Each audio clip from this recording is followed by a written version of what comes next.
Central employment news నుంచి మనకు ఒక నోటీసు 2025లో రిలీజ్ అవ్వడం జరిగింది. అదేంటంటే రైల్వే డిపార్ట్మెంట్లో ఖాళీగా ఉన్న అసిస్టెంట్ లోకో పైలట్ ఏఎల్పి నుంచి 9,900 అంటే అప్రాక్సిమేట్లీ వేకెన్సీ అనేది మనకి రిలీజ్ అవ్వడం జరిగింది. ఏ department RRB railway recruitment board నుంచి మనకి వేకెన్సీ రిలీజ్ అవ్వడం జరిగింది. అయితే దీని యొక్క ఆన్లైన్ అప్లికేషన్ అనేది మనకి ఏప్రిల్ 10th నుంచి 2025లో స్టార్ట్ అవుతుంది.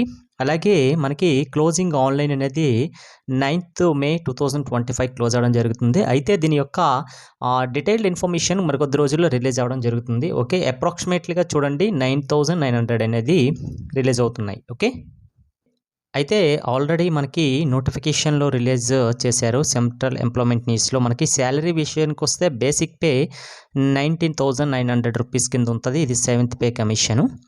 నెక్స్ట్ మెడికల్ స్టాండర్డ్ విషయానికి వస్తే అసిస్టెంట్ లోకో పైలట్కి మస్ట్ అండ్ షుడ్ బిగా A1 మెడికల్ స్టాండర్డ్స్ ఉంటాయండి. A1 medical standards, number 1 medical standards ఉండాలి కంపల్సరీగా. అయితే ఈ A1 మెడికల్ స్టాండర్డ్స్ అంటే ఫస్ట్ మనం చూసుకుందాం. డిస్టెంట్ విజన్ చూసుకుంటే అంటే కొద్దిగా దూరంగా ఉంటుంది కదా, మనకి రైట్ హ్యాండ్ లెఫ్ట్ ఐకి సంబంధించిన ఈ మెజర్మెంట్ 6/6 6/6 అనేది without glasses and contact lens అండి. అసలు గ్లాసెస్ కాంటాక్ట్ లెన్స్ ఉన్న వాళ్ళకైతే not eligible. Must clear fogging టెస్ట్లో క్లియర్ అవుతుంది ఇది. నెక్స్ట్ నియరెస్ట్ విజన్ చూసుకుంటే 0.6 to 0.6 రైట్ అండ్ లెఫ్ట్ ఐకి. నెక్స్ట్ మస్ట్ అండ్ షుడ్గా పాస్ అవ్వాల్సిన ఎగ్జామ్స్ ఏంటంటే మెడికల్లో మనకి సివి ఒకటి ఉంటుంది. Next BV binocular vision, next colour vision, next మనకి మిసోమిక్ విజన్, అలాగే నియరెస్ట్ విజన్, ఇవన్నీ కూడా మనం పాస్ అవ్వాలండి కంపల్సరీగా. అయితే టెస్ట్లో ఇవి మనం క్వాలిఫై అవ్వాలి. మనకి నైట్ విజన్లో ఏ ప్రాబ్లం వచ్చినా, బైనాక్యులర్ విజన్లో ప్రాబ్లం వచ్చినా, మనకి కలర్ బ్లైండ్నెస్ చాలామంది ఉంటుంది. అది కలర్స్ని కనిపెట్టలేకపోయినా వాట్ ఈజ్ నాట్ ఎలిజిబుల్.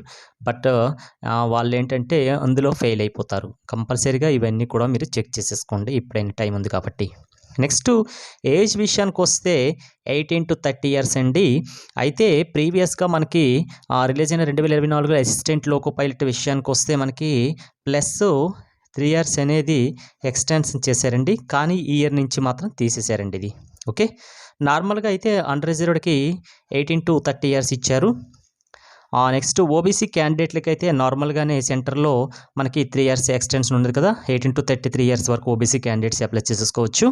అలాగే ఎస్సీ ఎస్టీకి సంబంధించిన వాళ్ళైతే 18 to 35 years. అంటే నార్మల్గా మనం ఎక్స్టెన్షన్లు అనేది ఎలాగ ఉంటాయో ఆ రకంగా ఎక్స్టెన్షన్ చేశారండి. అంటే కానీ స్పెసిఫిక్గా 3 years అనేది ఎక్స్టెన్షన్ చేయలేదు, ఇది గుర్తుపెట్టుకోండి.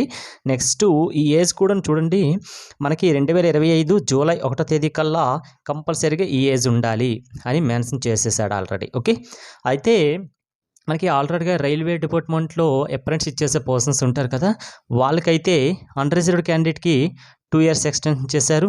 అలాగే ఓబీసీ క్యాండిడేట్కి అయితే 33 వరకు ఉంది కదా, 2 years వాళ్ళ సర్వీస్ ఎక్స్టెన్షన్ చేశారు. ఎస్సీ ఎస్టీలకు అయితే 2 years ఎక్స్టెన్షన్ చేశారు. నార్మల్గా అయితే వీళ్ళకి ఎస్సీ ఎస్టీకి 5 years ఉంటుంది కదా, దానికేమో ఎక్స్టెన్షన్ 2 years అనేది చేశారు. ఓకే, ఓన్లీ ఇది రైల్వే డిపార్ట్మెంట్లో ఎవరైతే అప్రెంటిస్ చేశారో వాళ్ళకు మాత్రమే ఈ యొక్క ఇయర్స్ ఎక్స్టెన్షన్ అనేది ఉంది. కానీ నార్మల్గా తొలి అసిస్టెంట్ లోకో పైలట్లకి రిలీజ్ అయిన 3 years ఎక్స్టెన్షన్ చేశారు కదా, అదైతే మాత్రం ఈ 2025లో అసిస్టెంట్ లోకో పైలట్కి తీసేయడం జరిగింది, గమనించగలరు.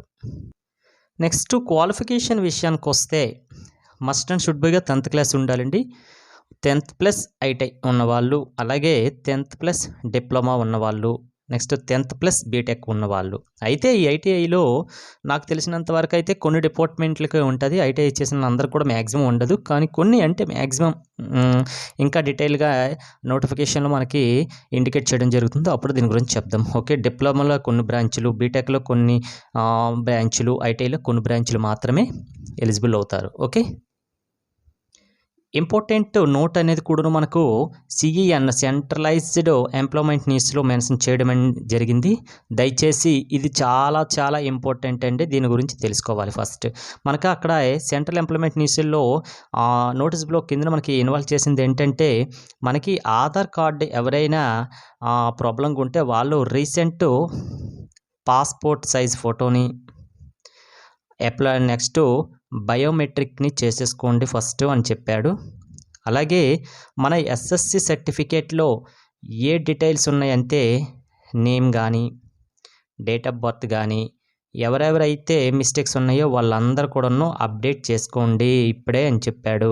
నెక్స్ట్ రీసెంట్ ఫోటో ఆధార్లో అప్లోడ్ చేయండి అని కూడా ఇవ్వడం జరిగింది. ఇది మీరు గమనించండి.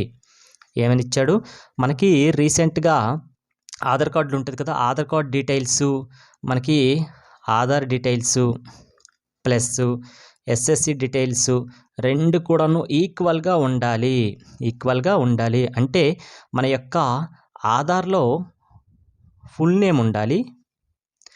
అలాగే 10th క్లాస్లో మొన్న ఎస్ఎస్సిలో డేట్ ఆఫ్ బర్త్ ఏది ఉందో అదే మన యొక్క ఆధార్లో కూడాను ఉండాలి. విత్ ఎలా ఉండాలి, ఫర్ ఎగ్జాంపుల్ చాలామందికి ఏంటంటే first date, month, year. Okay, ఇదే విధంగా ఉండేటట్టుగా మీరు ఆధార్ని ఇప్పుడే అప్డేట్ చేసుకోండి, టైం ఉంది కాబట్టి. Okay, thank you.